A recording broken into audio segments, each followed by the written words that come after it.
Rick sick again? What? Okay. I don't know. You realize it too late, so.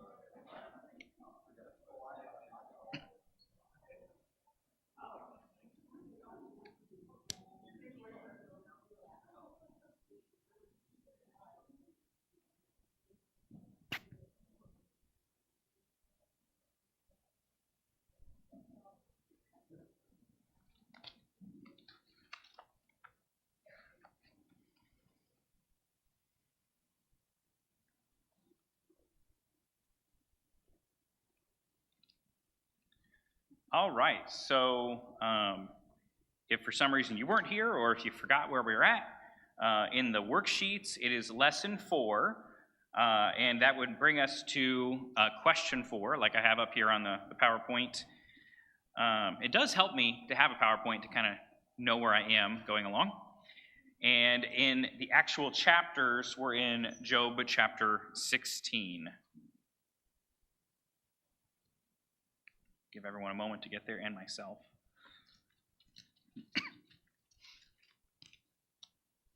All right. So we are in what's called the second round of speeches.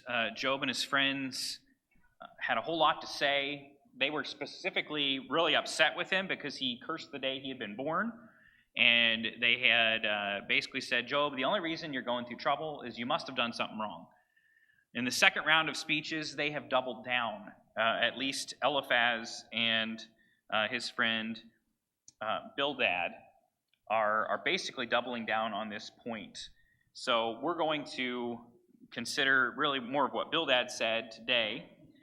But Job himself doubles down. He doubles down on his innocence and on how unfair it is that God must have targeted him. And I'll be honest, it is uncomfortable for me to read. And if you really think about it, maybe it is for you too, because you're like, you shouldn't say things like that about God, right?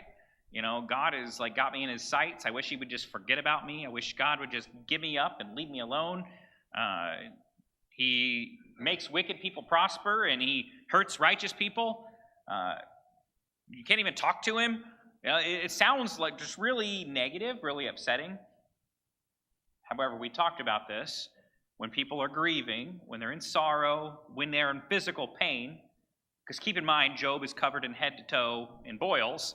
When they are hurting, they say some things that they might mean in that moment, but if they were on a good day, they might not actually say it that way. And a good friend offers a listening ear and some sympathy and hears them out. Now, sometimes you do have to straighten out a friend. You're like, you went a little too far. But they don't always need a fixer. Sometimes they need a listener. And Job has found these guys to be what he called sorry comforters, right? He's like, if I were in your place, I could definitely be as hurtful as you are. You know, I could hurt you guys as much. Now, one thing we ended last time, I had started to talk about how, once again, a lot of the psalm language sounds a lot like Job language, except sometimes it almost sounds opposite, right? Places where David is suffering and he says some things that are hard to hear, sounds very faithful and positive. Job says the same kind of phrases, but it's like he turns that ideas on their head.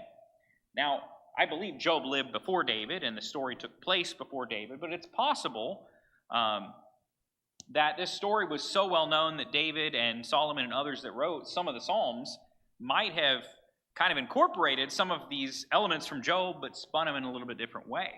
And I think that probably makes the most sense for what's going on here. Just really quick, Psalm 22, what is that psalm about? If you guys are familiar with that psalm. Starts out with a very famous line for New Testament readers.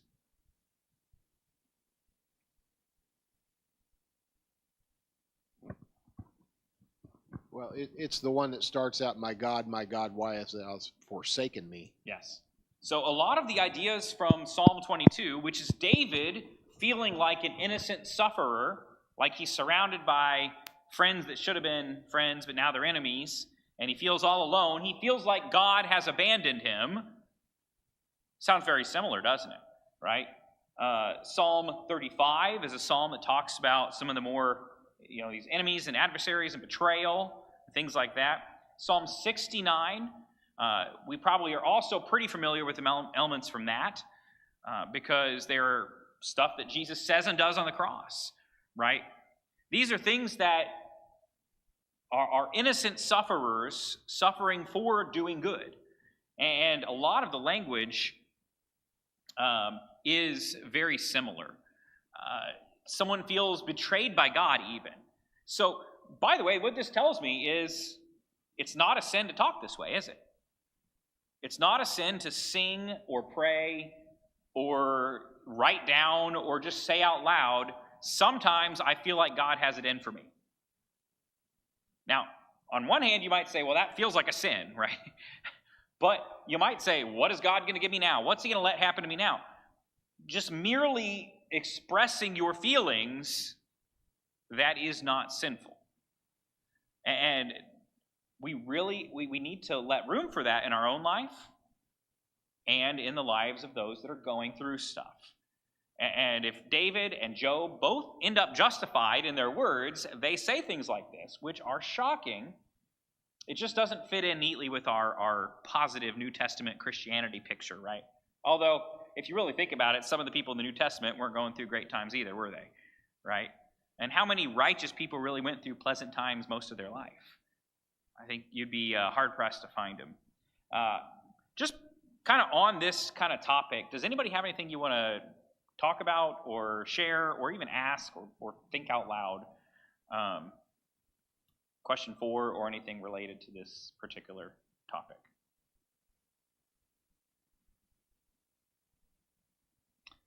Got Joanne up here. In Psalms 34, there's a verse that always helped me a lot. Is many are the trials of the righteous, but the Lord delivers them out of every one. And Yes. That really helped me a lot. Yeah. So as much as the Psalms might express people feeling abandoned or lost or betrayed, they also have these statements of great faith. And statements like that psalm are very, very helpful. By the way, Job is going to have some great declarations of faith later on in these speeches in the second round. Some of the coolest things he's ever going to say, that he knows it's all going to work out for good. But in the moment, like the psalmist, he could go from feeling lost and betrayed all the way till I'll be delivered and God's going to take care of me. So you can feel two things at once, right? And that's the thing we try to deal with our kids, right? It's okay, you can feel angry, but also not be bad. Like, you can still love your parents and be mad at them. Like, we try to teach our kids about complex feelings, but the truth is some of us adults are pretty bad at complex feelings too. Good. Other thoughts on this topic? Tom? Well, when you described those psalms, you said they were descriptions of innocent suffering, and that reminds me of what Peter said. Let none of you suffer as a murderer or a thief or an evildoer or as a busybody in other men's matters.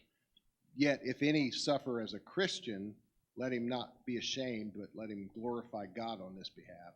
It's like that kind of suffering is praiseworthy in God's eyes. Yeah, absolutely. So, but it goes back to that question, how could a good God let people suffer, right? And it's hard to wrestle with that. But there is something honorable in, like, bearing up under tough times and still trusting God anyway, even when it's hard to trust God. Good. Other thoughts? Robin? When you said that it's uncomfortable to read some of the things that Job says, sometimes if you're in a position to where someone is that you are close to is grieving and they are speaking to the wind, that can be uncomfortable to hear. And sometimes you want it's hard to not want to contradict them like these guys were contradicting Job. But this is helpful to know that you can just let them speak, and then later on you can try to build them up. You can try to, say things and understand that they don't mean half what they say anyway. But anyway, it can make us uncomfortable. Yeah, there's a time for listening, and there's a time for helping and fixing. And wisdom means we get to try to figure out the best time for those things, right? Good.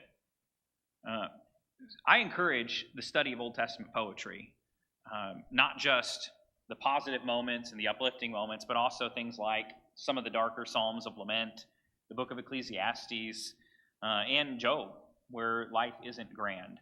And these people still trusted God anyway. So this will be a recurring theme as we go through. Some of the ideas of the Psalms, which sound so positive there, end up being almost twisted in Job's mind.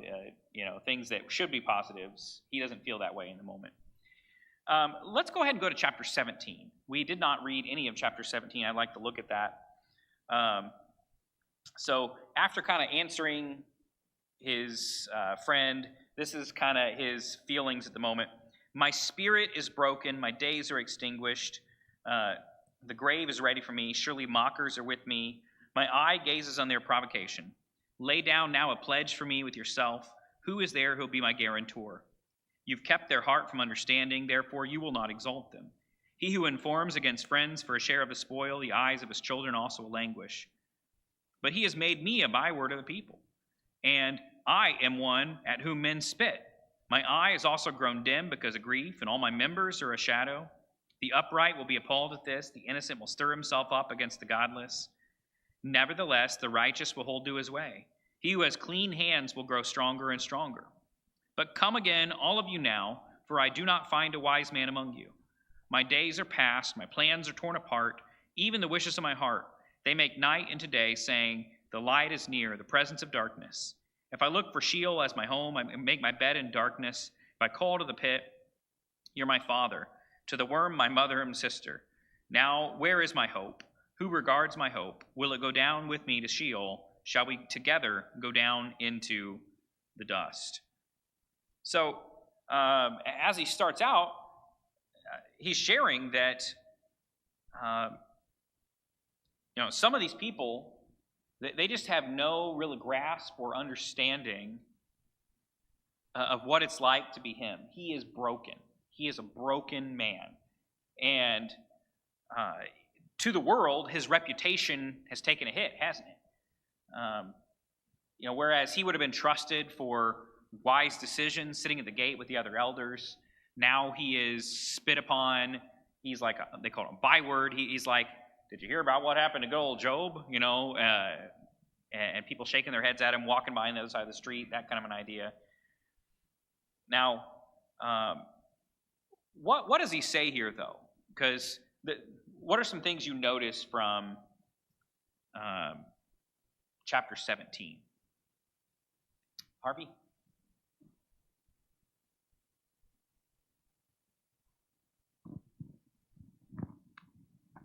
It seems like Job has lost hope here.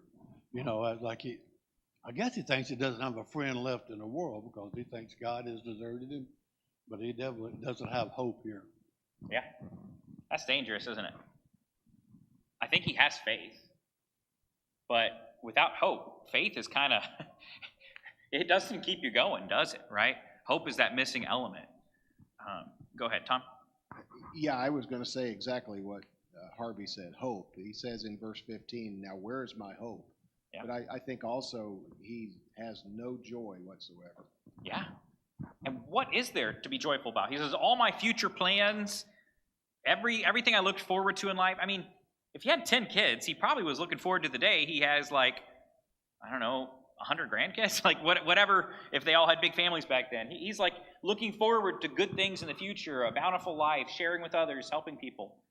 I've got nothing good to look forward to anymore, right? Jerry? Well, I agree that he seems to have lost hope, but there is a glimmer there. Good. In verse 9, where he says, if you do right, you just become stronger and stronger. Good. And So I think he's got a glimmer there. Yeah, so he's not given up on his faith, has he? He's still going to do the right thing, even though life's miserable. He didn't say, oh, I guess I'll just resort to stealing. If everyone else is going to steal and get away with it, I like that. He's got integrity, even if he doesn't have all the answers. Go ahead, Eric. I'll say, I think his hope is lost for what he has here on earth. Yeah. He just he went through his defense, now he's in his despair phase. Yeah. And now he's despair of, I'm done here. I think he's, like you say, has hope of God still, but he's kind of gave up on earth. Yeah. All that's left for me is the grave, and that might be a break. I don't have to put up with this anymore. That word Sheol, it's hard to understand exactly what they understood. Job certainly believes in a resurrection, which might be more than some people did back in the day.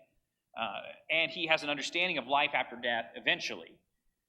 But Sheol is like this realm of the undead. We might even, in the New Testament terminology, call it like the waiting place or Hades or something like that. But it's just quiet. It's just done. And the way he looks at it, he doesn't know how much awareness there's even going to be there. But it's got to be better than this.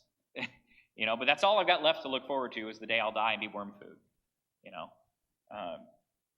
Good. Other thoughts as you look through this?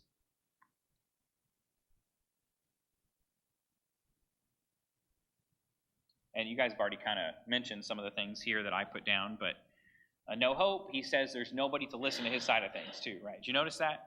He says there's nobody to listen to me. And I learned a long time ago that what people actually want is usually that one. They usually want someone to listen to. And I can find you people who walk away from the church frustrated, and they have all these other random excuses and reasons.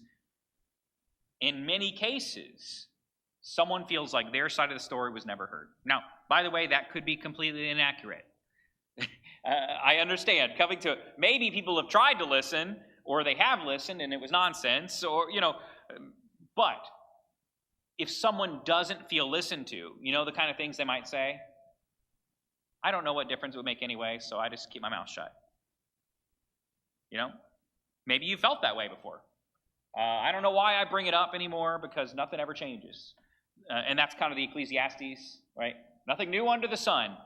The more things change, the more things stay the same. And when you feel that futility, what's coming next? It's not a whole lot of things to look forward to. And from being in different stages of life where for short periods of time, I will not say I felt like Job, I've never been in that despair, but for short periods of time I had my own version of despair. You're not thinking logically, right? You're not going to listen to facts, but sometimes what it takes is somebody listens to you and maybe offers another way of thinking that gets you out of that perspective. That's why I do encourage not only finding a Christian friend you trust to talk to, but also even counselors sometimes, is just to hear someone from outside your head to say things out loud and talk through it. And my understanding, a good counselor is not going to tell you what to think, not necessarily even going to judge as right or wrong what you think, but they're going to try to help you understand why you think the way that you do. Because sometimes we're not even really sure, why am I thinking this way? Why am I feeling this way? And we need to get it out in the open. But what Job doesn't have here is someone just to talk it out with. And that's a lonely place to be in your grief and sorrow. And if someone's lost a spouse, if someone's lost children, if someone's lost a job or livelihood, I've known a couple people that lost their whole homes in fires, and it's a kind of a scary grief that I lost everything. There's an emptiness, right? And who could even understand? If they're not allowed to work through that, it's going to come out in bad ways throughout. People want someone to listen to them, and Job's like, I don't got that, so bring me to the grave. So, any other thoughts on this question or chapter 17? I did ask, what's God's solution, by the way, to help fight some of these things?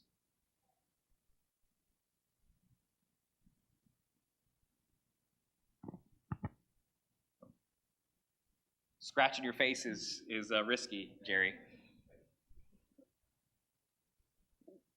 Go ahead, Eric.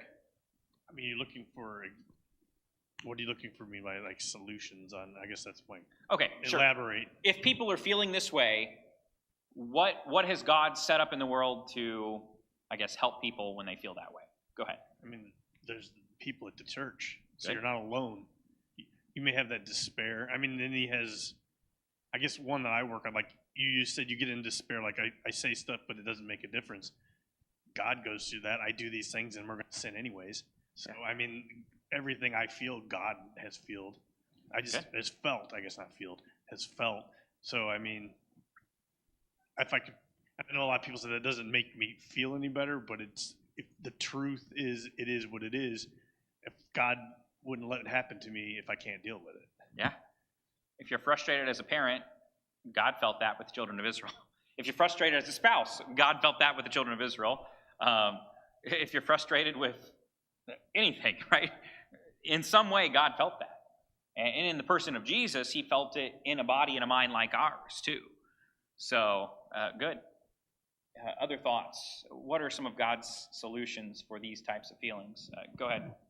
I would say we're studying it right now. He's given us this book, which is just full of examples of someone who suffered innocently and ways that things that didn't help him and things that did. Good. Other thoughts? Maverick and then Jacqueline. I was going to say prayer. Good. We have the ability to talk to the mediator. Good. That And it's understands. funny, he doesn't have that of the same level we do, does he? Good. Is that what you're going to say? Prayer? Okay. I was thinking of Philippians 4, 6, and 7.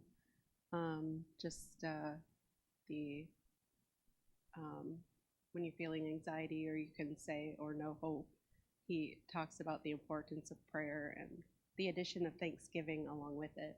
Yeah. So being thankful in your situation, I suppose. Yeah. And Job at the beginning, when he's like, hey, naked I came from mother's womb, naked I'm going to return. He had that at least at the beginning. He doesn't have much left to be thankful for, but yeah, I think you're right. Eric?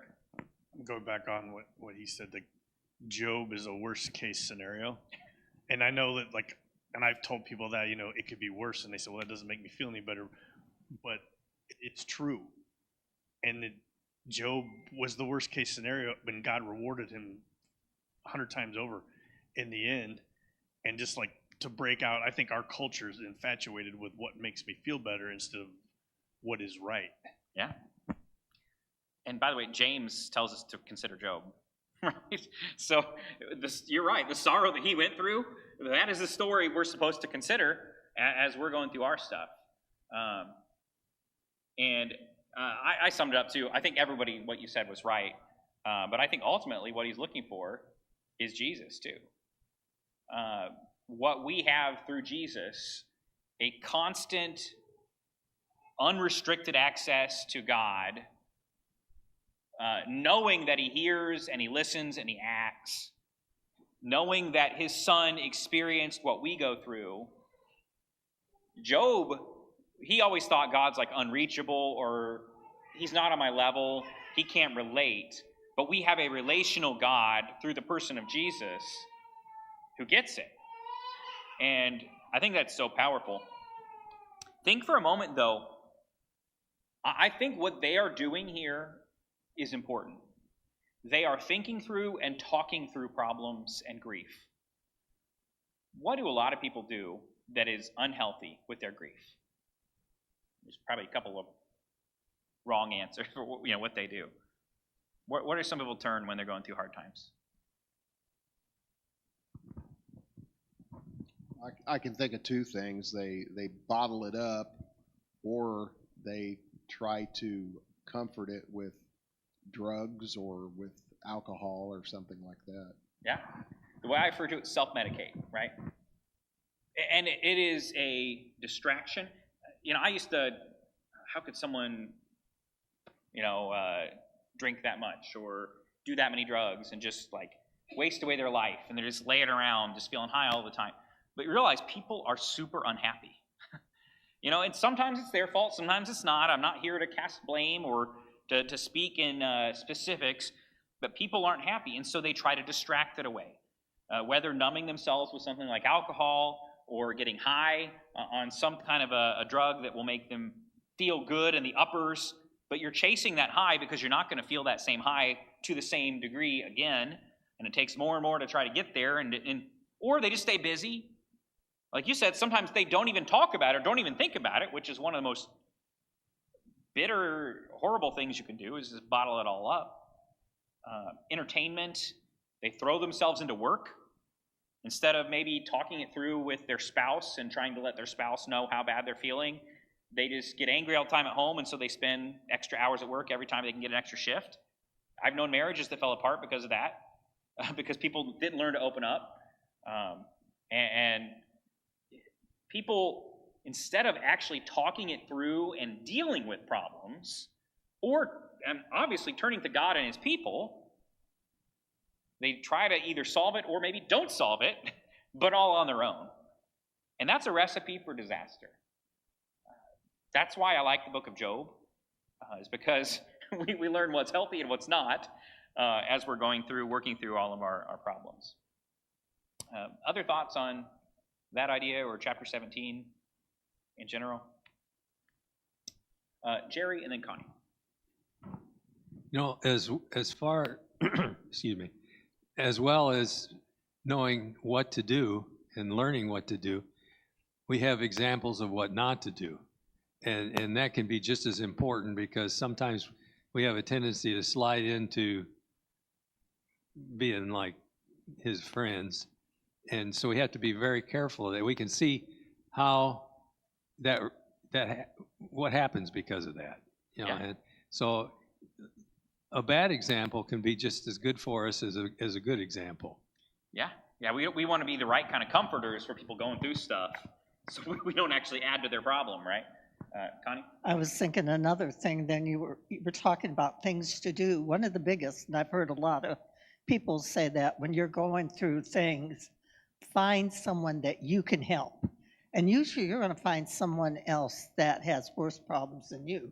But if you're trying, it'll make you think and think.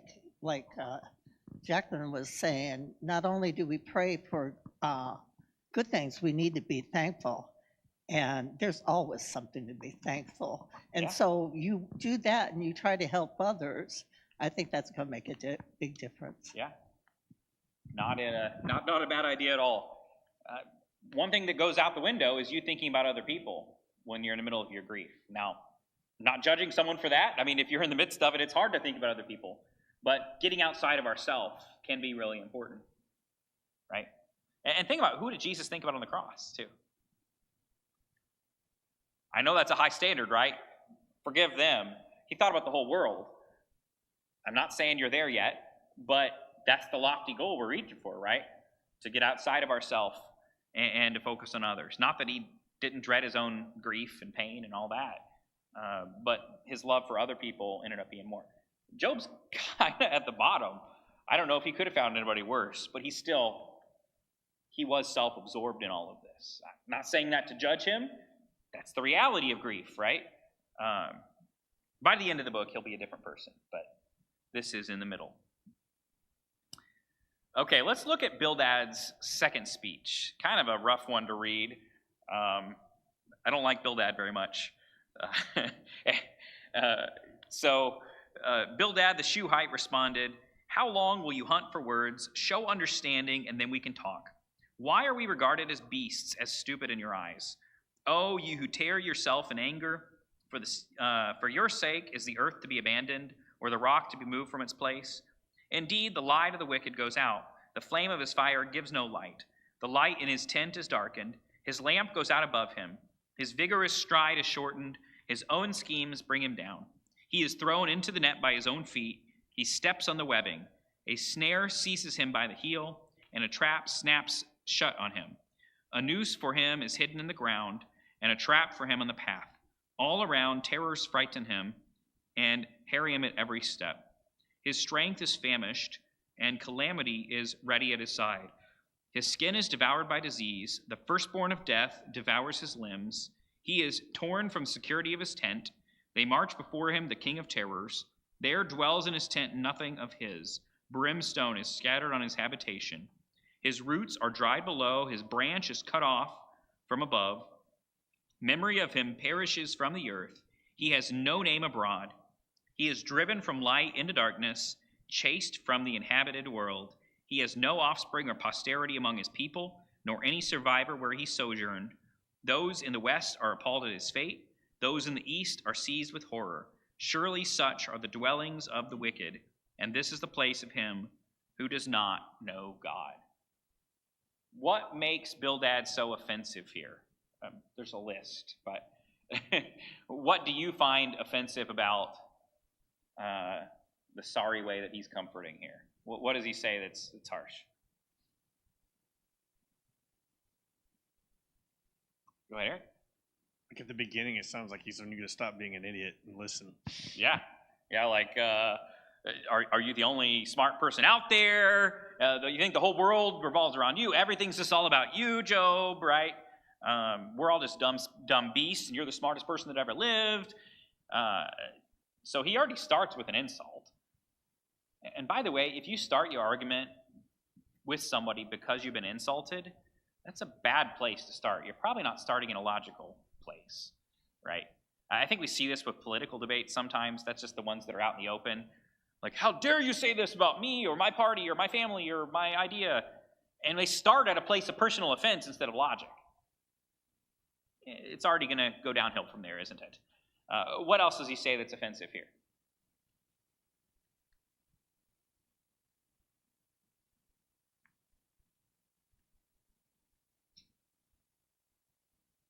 Jerry? He's telling Job that he's just not being sensible. Yeah. Yeah, and as well as, all the other things about he's thinks the world revolves around him, and you're the only one that's worth anything. He just really tears him down. Yeah, you tell someone who lost 10 kids, have you tried thinking logically about this? What? That's not kind at all, right, Tom? It is almost like he's coming at him from a position of jealousy. He was like, Job was like the richest man in the East, and all of these other people worked at his level. And it's almost like there was some jealousy here, and it's like now it's, aha, see, you got yours. And then when he winds up this speech in the end, he's saying, you're going to the place with all the rest of the people who don't know God. Yeah. So he's saying, you don't know God. And yeah. we know nothing could be further from the truth with Job. Yeah, out of all the people of his day, Job might have known more about God than anyone else seemed to know, right? So, and we'll talk through about what does someone look like who doesn't know God, according to Bildad. Basically, it looks like Job, but, right? Go ahead, Harvey. Yeah, right here, Bildad is a prime example of what you don't want to be as a friend of somebody that's suffering. To me, somebody that's got a problem or suffering, they come to you, you need to keep it to yourself first off, and you need to be, like a soft-hearted person, willing to listen to them, and let them know you deeply care. Bildad right here doesn't care about the time of day for Job. Yeah. Do you notice what kind of things happen to you if you don't know God? He says, your skin is devoured by disease, as he's looking at a man covered in boils. He says, this guy, his tent is covered in brimstone. Remember, fire from heaven came down and consumed his stuff? He said, he has no family name left and no posterity. All of his descendants are wiped out. His 10 kids just died. So a person who doesn't know God, all their kids will die, their stuff will be burned up with fire, and their skin will be afflicted with disease. Basically, that's you, Job, so you don't know God. Talk about, kicking a man while he's down. This is, personal. I think that's the problem with it. Bildad has taken this, instead of trying to really figure out what's the matter, even if he was guilty of sin, because Job is going to keep saying, if I've sinned, show me how, and I'll fix it. There's no trying to fix it here. He's just gone into personal digs at him, and because he wants to be right. And that's a sign that somebody is not really worth continuing a conversation with. They're really not worth arguing with. If they make it a personal insult battle, and there's no attempt. If you really think someone's wrong and in sin, and you love them, there's a way you talk to them about it. This is not it, right? And if you guys have other things you want to say, I just kind of listed them out here. But anything else you observe, anything you think about Bildad's speech here?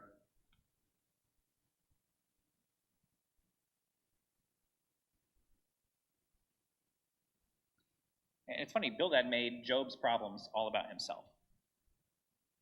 If you've ever had a family member who is kind of, I guess the word is narcissistic, right? They're all about themselves.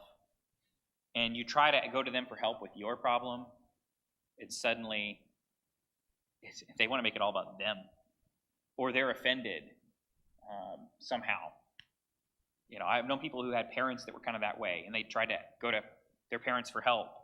Or you're trying to say I was a bad parent and didn't raise you right. Like, the whole story, it's like, shifts blame. I was just coming for some advice. I was just coming to work things through. And now this all became about you. I wanted to talk about my problems and how to worry about my issues. And it's like arguing with a rock. You're not going to get anywhere with somebody who really makes it all about their own insult, right? We got to get out of our own way as a comforter. We're trying to help somebody work through the problems. Don't take it personally. Sometimes the preacher takes a little bit of the brunt of a blow. If someone's angry with God or religion or a church, and you're the face of it, and I'm sure the elders will get this too at some point if they haven't already. You're the face of the trouble of people not listening, and no one's ever there for me, and whatever. I can't get so insulted personally by that I don't listen through their problems and work it through, right? Because if I stoop to that level of where they're coming at from grief and pain, and I start throwing back insults, that's never going to get them back from the brink. And so Bildad is just, he's kind of unhinged here, right? Other thoughts about this speech?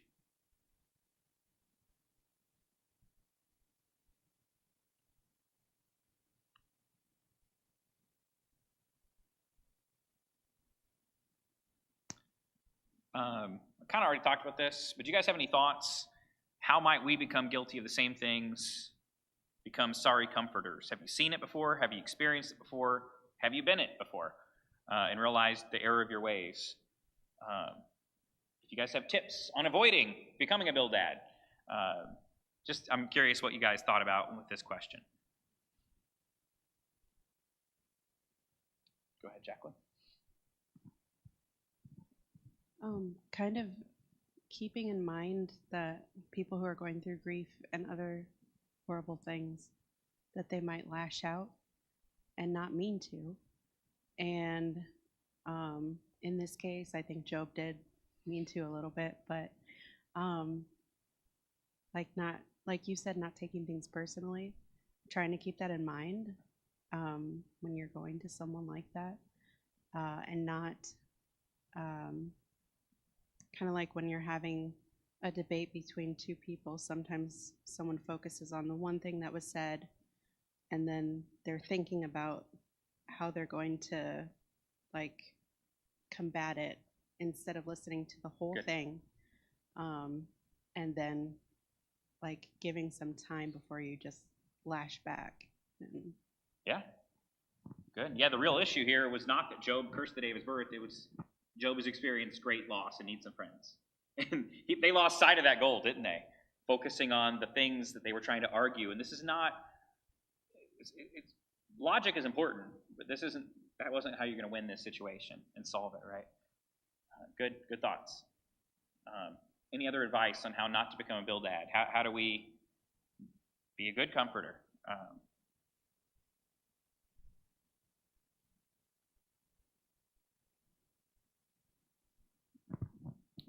Tom, and then Rob. I guess I'd go back to the beginning of the book where when they saw him, they were so overtaken with grief and sadness that they just came and sat with him quietly on the ground. And that would have been more effective than all of this back and forth and trying to win arguments and stuff. Yeah. Being there for somebody doesn't mean solving all their problems. It might literally mean just being there with them, right? Good. Robin? Probably one of the biggest things is listen and try not to react or to talk unnecessarily. Another thing is maybe just do things that show kindness and care for them. Maybe if you know they like a certain thing, do that for them. Or sometimes it's just putting your hand on their shoulder or giving them a hug, or just, it's important to kind of know, and that's one reason we need to know each other, but to know the things that would bring them comfort and just show kindness. Yeah, absolutely. Make it about them, not about us, right? We're trying to help them and comfort them, give them what they need in their grief. And they may not always know what they need, but still even asking them, how can I help? What can I do? And show up, be there for them. Any other thoughts? Jerry? Along with being a listener, you can, it's, if you try to put yourself in their place and feel like them, but you have to listen to get to that point. Yeah. That's, I'm thankful for Jesus once again that did that most literally, to feel what we feel and experience what we experience, became like one of us. But yeah, you sometimes got to show a little sympathy and empathy, right? And get to know somebody, where they're coming from, and give them that grace and mercy, even if they don't deserve it. Like, be there for them, right? Any other thoughts? We don't have a ton of time, so I don't want to get real far into the next chapter.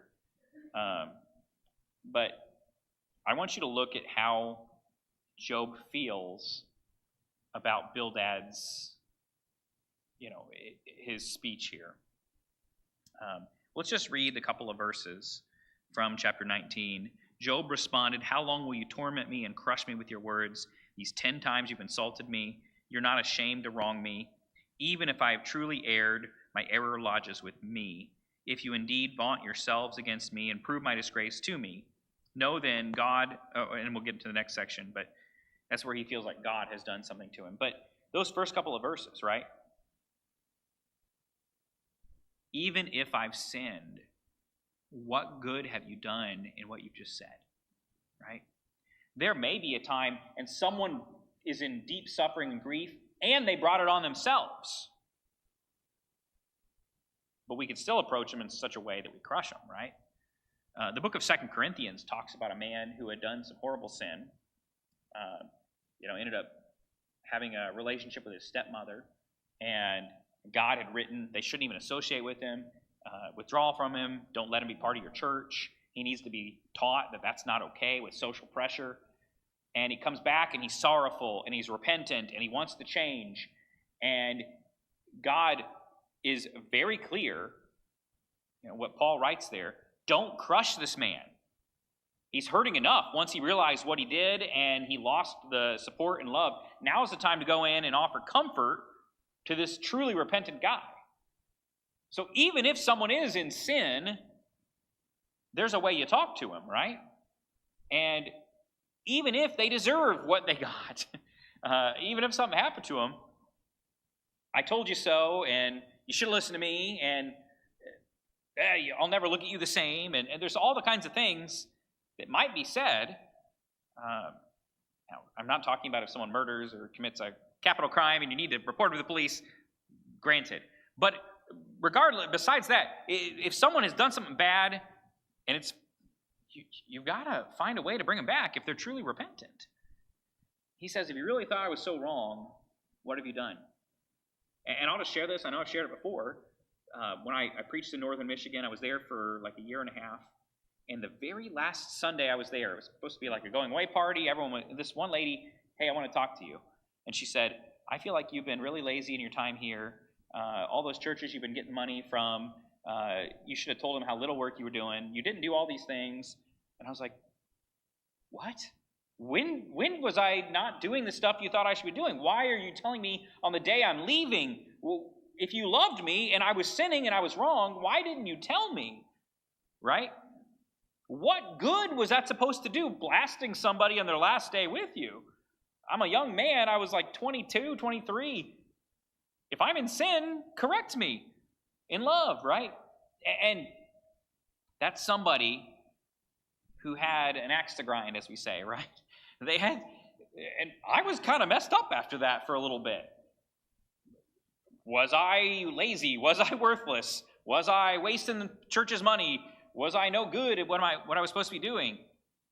Because somebody came there, and if I was wrong even, they should have had a way they talked to me about it. And so he's granting the fact that he might have misspoken.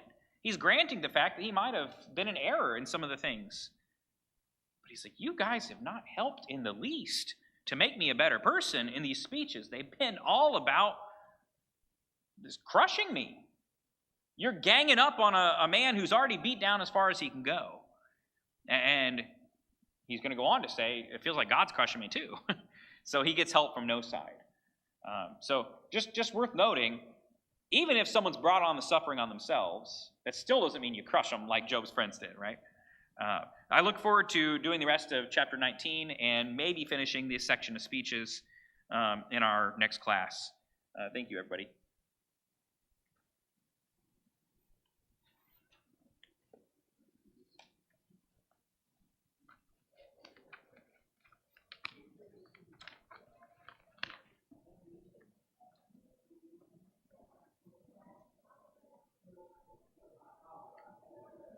Oh, the light is blinking red.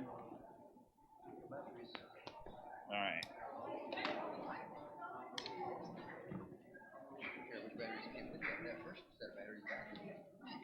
Yeah. So, you got them back there?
Good evening, everyone. Our first song this evening will be There's a Rainbow in the Cloud.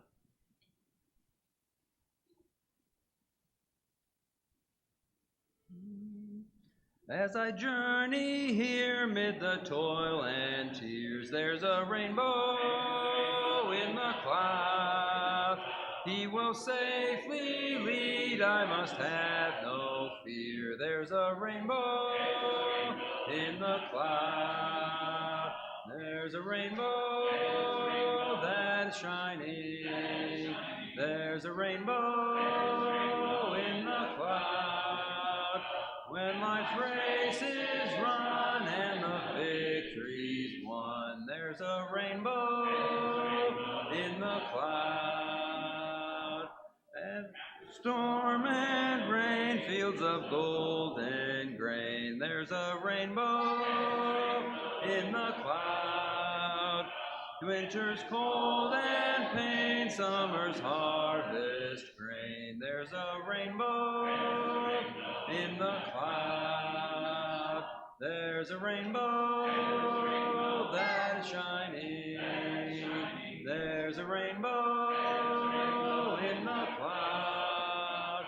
When life's race is run and the victory's won, there's a rainbow in the cloud. When the storms all pass, comes a brighter day. There's a rainbow in the cloud. In the city fair, there's a crown to wear. There's a rainbow in the cloud. There's a rainbow that is shining. There's a rainbow in the cloud. When life's race is run and the victory's won, there's a rainbow in the cloud.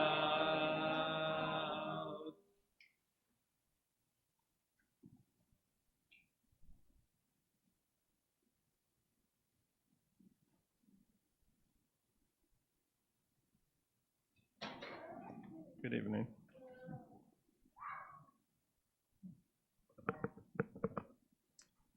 So now I would like us to take a look at one of the 7 I ams that Jesus made in the book of John. I think that's what has been on my mind.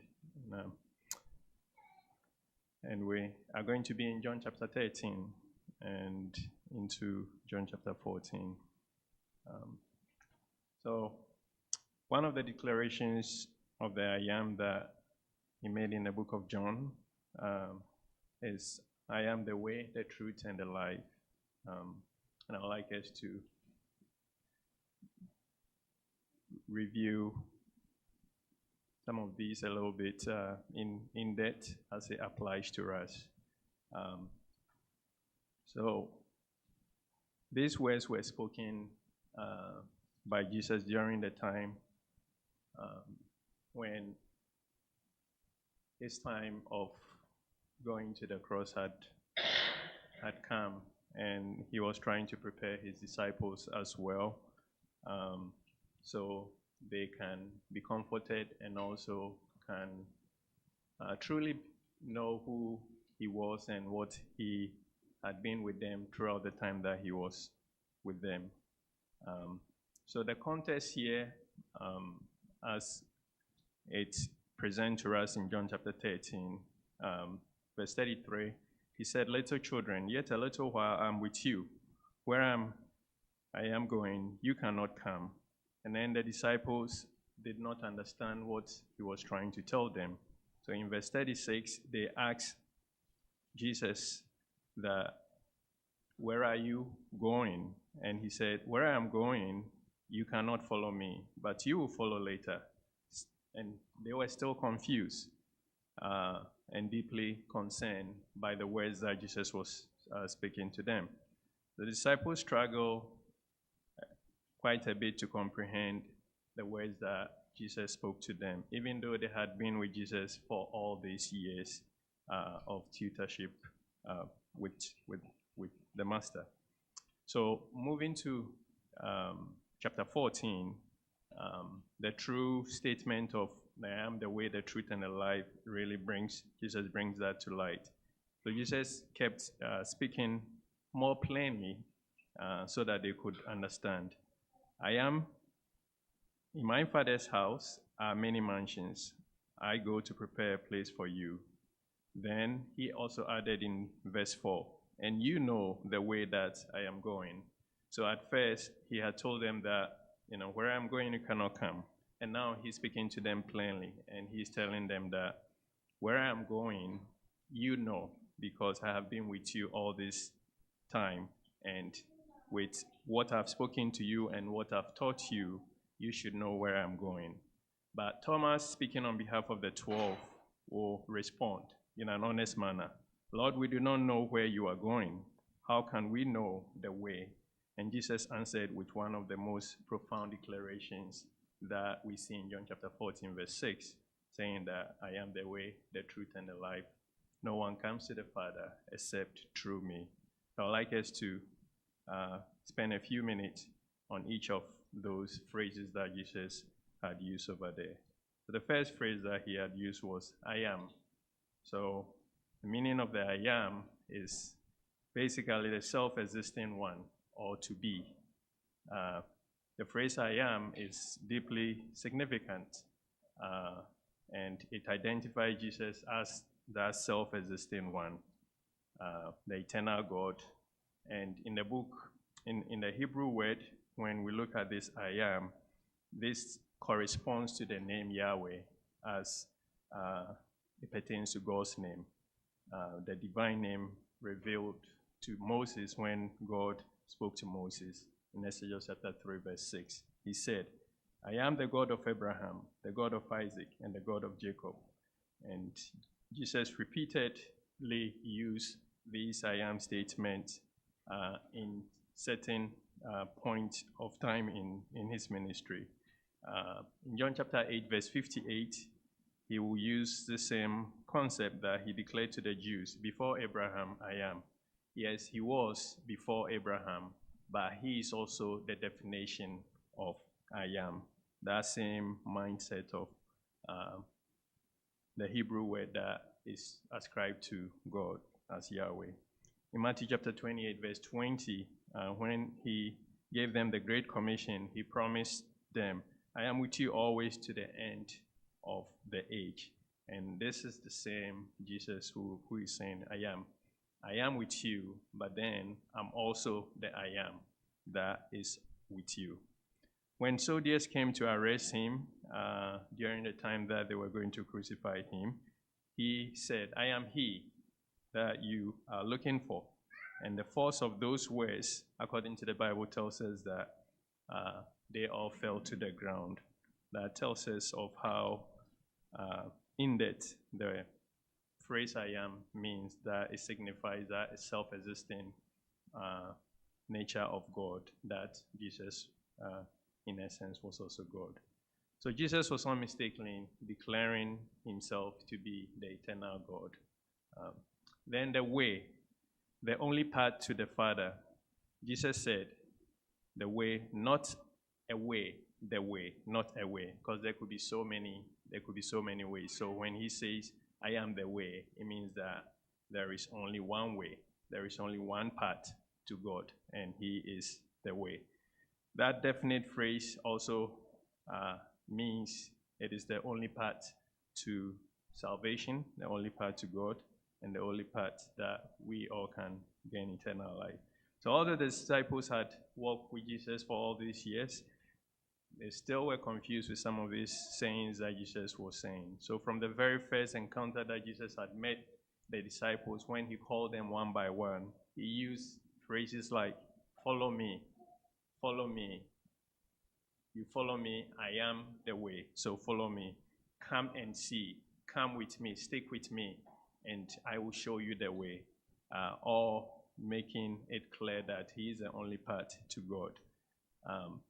Later, after greater understanding, Peter will testify about this same, the way, in Acts chapter 4, verse 12, that there is salvation in no one else, for there is no other name under heaven given among men by which we must be saved. Jesus is not merely a guide, he is the path itself to God. And then the truth, the only standard of righteousness, as we can interpret it to be. Jesus also declared himself to be the truth. Again, that phrase was definite, and he is the only truth.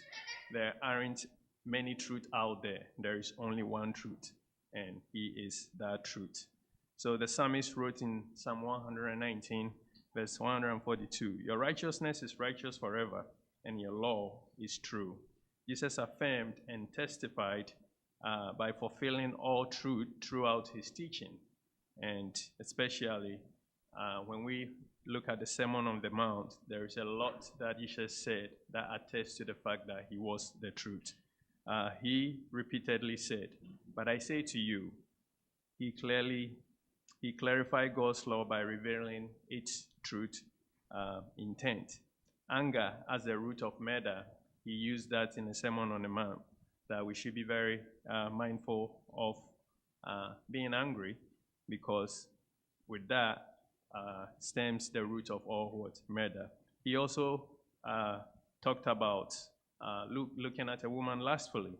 And so lust, as an adultery of the heart, is something that we have to be what? We have to be careful. This is the truth that he was what? He was revealing to us. He also talks about being faithful in marriage. And being faithful in marriage means that he hates divorce. And that is also the truth that he is also what? He is also revealing to us in the Sermon on the Mount. He also talked about let your yes be yes and your no be no.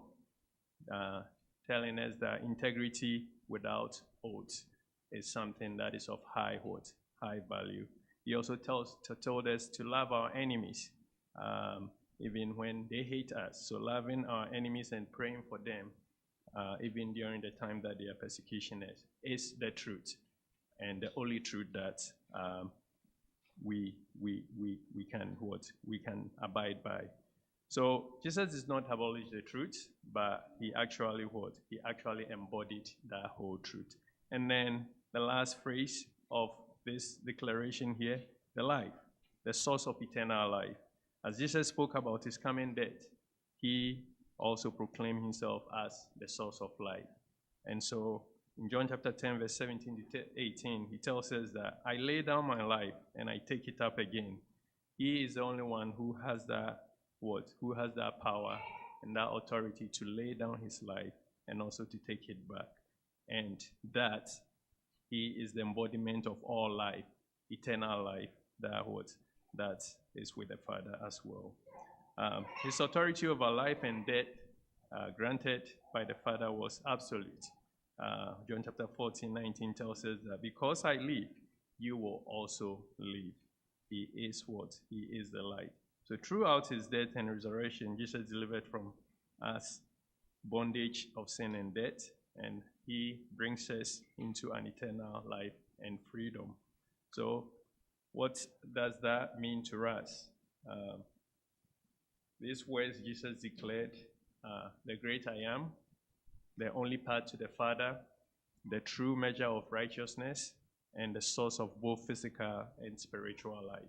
He spoke this truth so that his disciple could endure the dark days that are ahead of them after his death and after his ascension.